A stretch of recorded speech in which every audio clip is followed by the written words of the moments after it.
হচ্ছে 20 আগস্ট 2025। তো আজকে আমি গোল্ডের জার্নাল করব।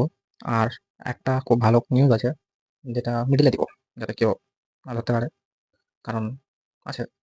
তো অনেকদিন ধরে জার্নাল করা হয়নি, সেই জার্নালটা আজকে গোল্ডেই করবো। তো এই জায়গাটাতে এখন অনেকটা ফল করলো, ঠিক আছে। তো এই ফলটা করার পর মার্কেট তো রিট্রেসমেন্ট নেবে, ঠিক আছে। তো এখানে অ্যাকুমুলেশন করছিল, ম্যানিপুলেশন হলো, তো এবার ডিস্ট্রিবিউশন হবে। ডিস্ট্রিবিউশন হয়েছে। আমি প্রায় এরকম জায়গায় এন্টার করেছিলাম আর এরকম জায়গায় বেরিয়েছি, এরকম সাপোর্টে দেখে বেরিয়েছি। এতটা ধরতে পারিনি কারণ মনে হচ্ছিল যে মার্কেট যাবে না। তো প্রবলেমটা এখানে কি হয়েছিল, মানে এত তো ঠিক আছে, তারপরে এর মুখে আসলে ওটা বাদ দেয়। এই সাপোর্টটা আমি দেখিনি। এই সাপোর্টটা না দেখার কারণ চার্টটা খুব নোংরা হয়েছিল, বোঝা যাচ্ছিল না। মানে অনেকগুলো লাইন ছিল, পজিশন টুল অ্যাক্টিভেট করা ছিল, তাই বলে বোঝা যাচ্ছিল না। তাই আমার এই ট্রেডটা মিস হয়ে গেছে। একটা টাচ, দুটা টাচ, তিনটা টাচ, চারটা, পাঁচটা, সুন্দর একটু উপরে গিয়ে তারপর ফল। তো এই জায়গাটাতে একটা ট্রেড মিস করেছিলাম, ওটা ঠিক আছে। তারপরে আর আরেকটা জিনিস আমার খুব প্র্যাকটিস করতে হবে এই ডেটাগুলো নিয়ে, যে রিটেস্টগুলো আমাকে কীভাবে ট্রেড করতে হয়।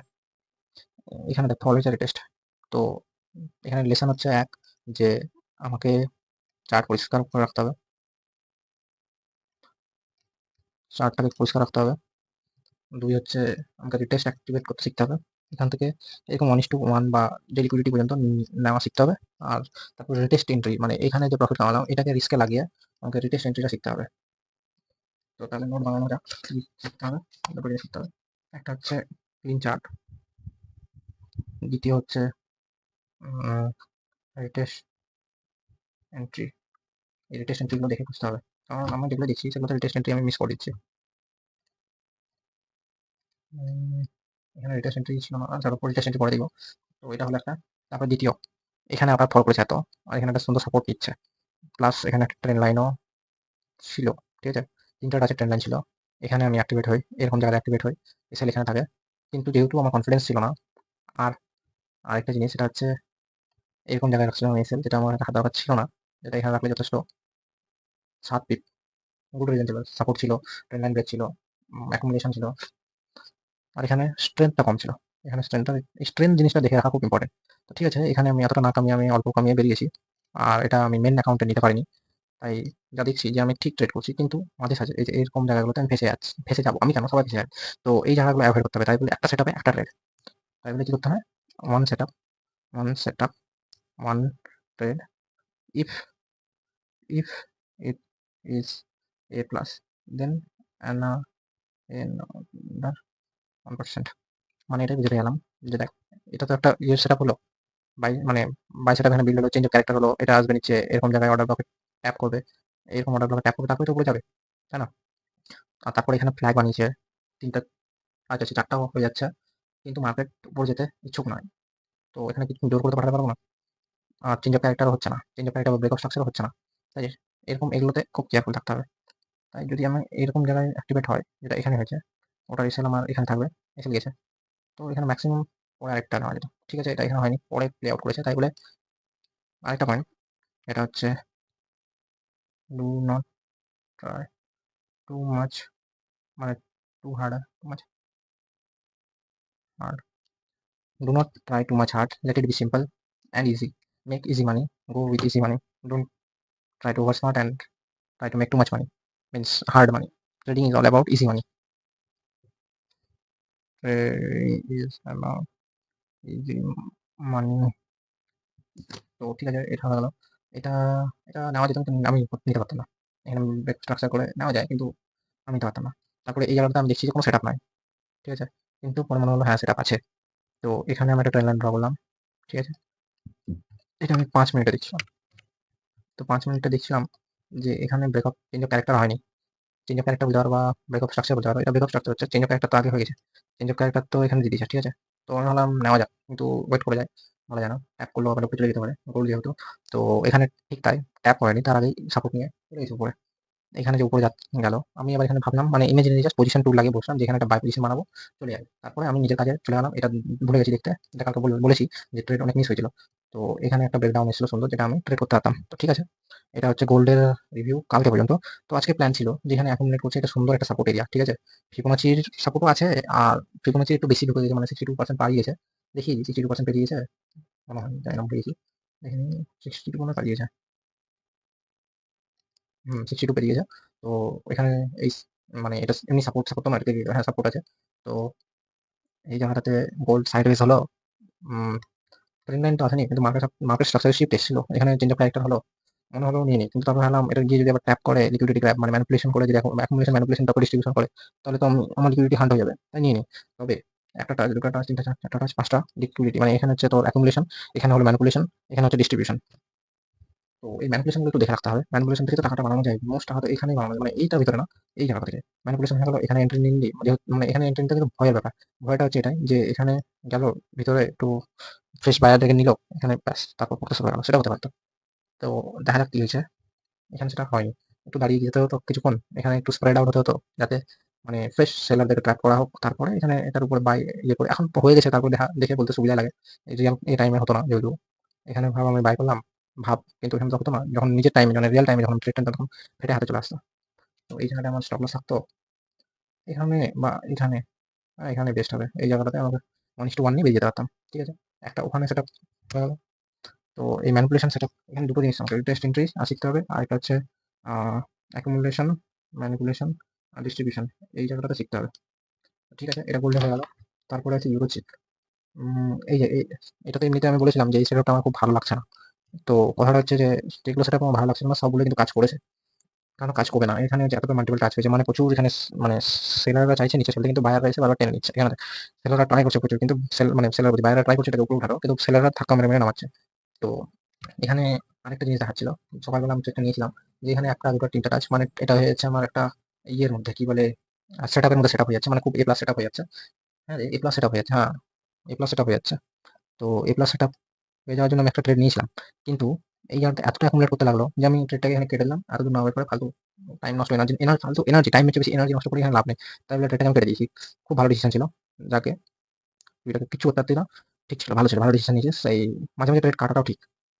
তো এখানে একটা দুটো তিনটা, তো এখানে কি হলো, পরে লিকুইডিটি গ্র্যাব হলো, তারপর আবার উঠে আবার অ্যাকুমুলেশন, মানে বায়ার্সরা খুবই ট্রাই করছে এটাকে উপর ঠেলার, কিন্তু শেষমেশ পারলো না, আর নিচে ফেলে পড়ে গেল, তাই বলে পড়লো তো বিশাল জোরে পড়েছে। এখানে আমি আরেকটা জিনিস দেখছিলাম যে এখানে দেখ এটা ভালো, বায়ার্স হয়তো ফুল স্পিডে আসলো, কিন্তু আবার সেলার্সরা ডমিনেট করে গেল, মানে বায়ার্সরা চাইছে উপরে যেতে, কিন্তু সেলার্সরা টেনে নামাচ্ছে। বায়ার্সরা খুব বড় বায়ার্সরা, ইনস্টিটিউশনাল বায়ার বা big buyers are not interested at this area. So রিটেলাররা চাইছে কিন্তু পাচ্ছে না, ঠিক আছে। ওটা হয়ে গেল আমার ইউরো চিপ। তারপরে ইউএসডি চেপি বা ইউএসডি চেপি বা একটা দিয়ে এখানে, এটা দু সাইডেরই ভালো সেটা বানিয়েছিল, কিন্তু আমার ভিউ ছিল প্রথমে যে উপরের দিকে যাবে, ঠিক আছে, আমি ওয়েট করছিলাম, এখানে প্রচুর ওয়েট করেছি, এখান থেকে ওয়েট করবো, এখান থেকে না, প্রায় এখান থেকে যেটা উপরে চলে যাবে, তারপর আমি এখানে বাই করবো, কারণ এখানে ফ্ল্যাগ আছে, ট্রেন্ড আছে, উপর লিকুইডিটি আছে, সুন্দর চলে যেত। কিন্তু দেখলাম যে না, কাজ তো হচ্ছে না। তো এখানে ট্রেন লাইন ব্রেকডাউন, আমি ট্রেন লাইন করলাম, এখানে যেমনি ব্রেকডাউন আসলো, এটা কিন্তু দেখ 1:1 সেট আপ, মানে আমি সেট আপটা 1:1, সেট আপটা 1:1 ছিল, অবশ্যই সেট আপটা 1:1 ছিল, কিন্তু আমি 1:1 পর্যন্ত দাঁড়াইনি। আমি কি করলাম, এখানে জাস্ট আগে এন্ট্রি নিয়ে নিয়েছি, এই জায়গাটাতে এন্ট্রি এন্ট্রি মেরে নিয়েছি, ম্যানুয়াল এন্ট্রি করে নিলাম। তো আমার 1:1 আরো আগে হয়ে যাচ্ছে, এইরকম জায়গায় আমার 1:1 হয়ে যাচ্ছিল, ঠিক আছে। এখানে একটু হয়তো আরেকটু উপরে নিয়েছিলাম, আর এসএলটা একটু নিচে ছিল, তো যাকে, তো এই ট্রেডটা দিয়ে আমার ব্লুবেরি ফান্ডেড অ্যাকাউন্ট পাস করে নিয়েছি। এটা একটা খুব বড় বিষয়, ভালো জিনিস যে আমি আমার ব্লুবেরি অ্যাকাউন্ট পাস করে গেছি $5,000, first account that I have passed. তবে একটা জিনিস, মনের মধ্যে ওই আনন্দটা অতটাও আসছে না, যতটা ভেবেছিলাম যে আনন্দ পাবো, আসলো, কিন্তু চেপে নিলাম, ভাবছিলাম যে ভাইকে বলবো, কিন্তু তারপরে ভাবছি না, থাক, না বলাটাই বেটার হবে। উম, এটাকে আমি দেখাতে চাই, ওপেন উইথ করে দেখাবো। আমি এই যে ব্লুবেরি ফান্ডেড, নামটা দেখানো উচিত ছিল না, সেটি আর অবশ্য ভিডিওকে এইবার দেখছে। সো ব্লুবেরি ফান্ডেড বলছে, we are blueberry funded congratulate Hrithik Sarkar for receiving the certificate of funding demonstrating the capability to effectively achieve the blueberry profit goal of 10%. So I congratulate myself because there is in trading we are alone. No one is there to congratulate us. So Ritik, congratulate. You are doing great. তো funding এর certificate পেলাম, এরপরে আমার funded এর certificate নিতে হবে। যেটা কথা হলো কালার হোয়াইট নাই, সার্টিফিকেট অফ ফান্ডিং, এরপরে আসবে, এটা তো ফান্ডেড হয়ে গেলাম, এরপরে আসবে অ্যামাউন্টের। ব্লুবেরি থেকে টার্গেট নেবো আমি 110 থেকে $120 করে পেআউটগুলো নেবো, আর সেফ সাইডে খেলবো, তারপরে ওটা থেকে এটা বাড়াবো, বাস এতটাই। খুশি লাগছিল ওই মুহূর্তে, এটা পাস করেছি অ্যাকাউন্ট আমি 11:45 খুশি ওই 12টা 12:30 পর্যন্ত লাগছিল। তারপরে ভাবছিলাম যে পাস তো করলাম, এরপরে তো মেন চ্যালেঞ্জ, এরপরে হচ্ছে মেন চ্যালেঞ্জ, এখন আমাকে প্রফিট বানাতে হবে। প্রফিট না বানালে আমার লস হবে, আর এই লসটা যদি হয়ে যায় তো আমার ফান্ডেড অ্যাকাউন্ট উড়ে যাবে। তো এটাতে আমার আছে 6 না 10% আছে আমার লস। তো আমি তাহলে 1% করে নেবো। যাই হোক 1% করে নেবো। 4টা পে আউট নিয়ে তো লাভ নাই, 1% করে নেবো আর পে আউট না ট্রাই করবো। ব্যাস আর তৈরি। Thank you. ও, শেষ করা যাবে না, চলো নেক্সট পাতায়। এই যে এখানে একটা টেস্টের ব্যাপার, এন্ট্রি, এখানে টেস্ট। তো এগুলো হচ্ছে, এটা হচ্ছে ইউএসডি জেপিওয়াই। ইউএসডি জেপিওয়াই আর ট্রেড করিনি আমি। আর ট্রেড আমি করেছিলাম এই সপ্তাহে। এই ট্রেডটা আমি দেখেছিলাম, সুন্দর এখানে হচ্ছে train line resistance plus resistance মানে হরিজন্টাল রেজিস্ট্যান্স প্লাস এত সুন্দর train line breakdown plus double top chart pattern আছে প্লাস এখানে ওয়েজ আছে। এটা সুন্দর একটা ইয়ে ছিল, যেটা আমি বললাম যে দেখতে ভালো লাগছে না, দেখতে ভালো লাগছে না, দেখতে ভালো লাগছে না বলে আমি সেটআপটা নিয়ে নিই। তো এখানে একটা পয়েন্ট হচ্ছে looks of the setup doesn't matter, similar to a person, I guess. We shouldn't judge the setup of the person by their appearance. So as I have judged by the appearance of this setup, so I didn't take this trade. Otherwise I could have entered at this breakdown and kept an SL of this area and easily targeting 1:1. If I could have hold much longer, then okay, leave that. AUD CHF.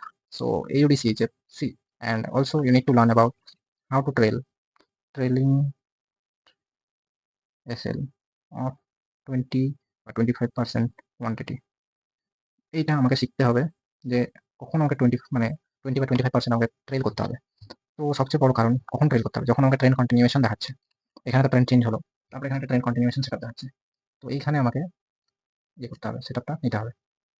দেখ এখানে আমার trend continuation, এখানে আমার trend continuation. তো এরকমভাবে আমাকে ট্রেডটা চালাতে হবে।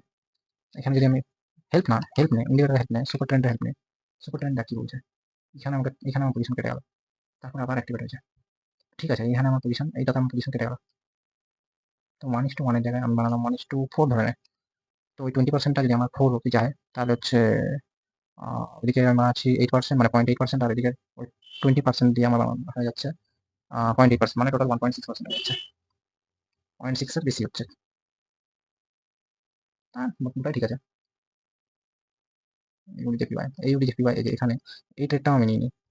এই ট্রেডটা খুব সুন্দর ছিল, এত সুন্দর সুন্দর টাচ আছে, চেঞ্জ অফ ক্যারেক্টার আছে। এই জায়গাটাতে অ্যাক্টিভেট করে নে, এখানে এসেলটা না লাগে এখানে রাখ, এটা তো কমন এসেল, এটা হান্টাতে তো আসবে না। ব্যাস 1:1 গল্প খতম, বাদ খতম। দেখ এইগুলো ট্রেডে এখানে তো আমি দেখেছিলাম, এখানে চেঞ্জ অফ ক্যারেক্টার হচ্ছে, তারপরে এখানে সুন্দর টাচ হচ্ছে তিনটা, কিন্তু কাজ করলো না, নিচে পড়ে গেল।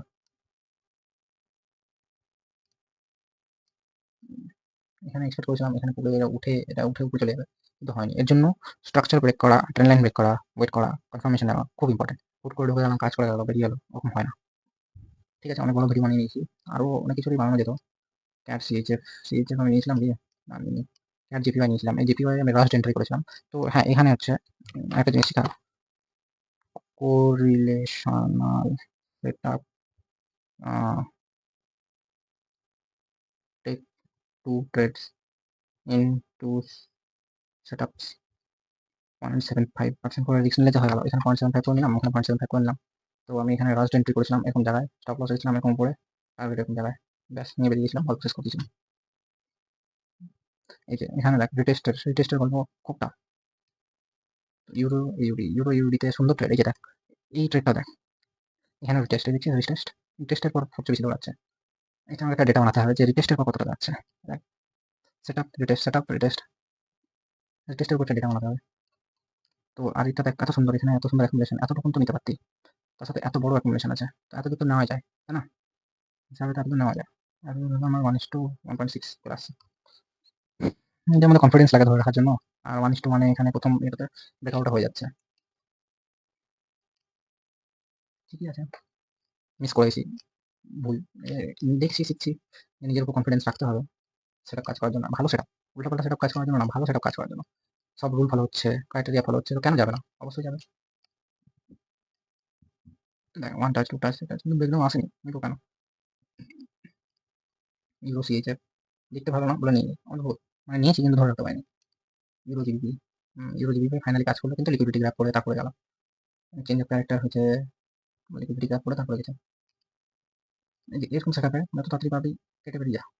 লস ফর বুক করে বেরিয়ে যা। কাজ করছে না তো কি করবি? এই যে এখানে দেখ এত সুন্দর প্লেন লাইন ব্রেকডাউন আছে, এটা হরিজন্টাল লাইন আছে। তো বাই চান্স যদি ভাব এখানে ছোট্ট সেট আপ দেখে এখানে তো নিতে পারিস, তাই না?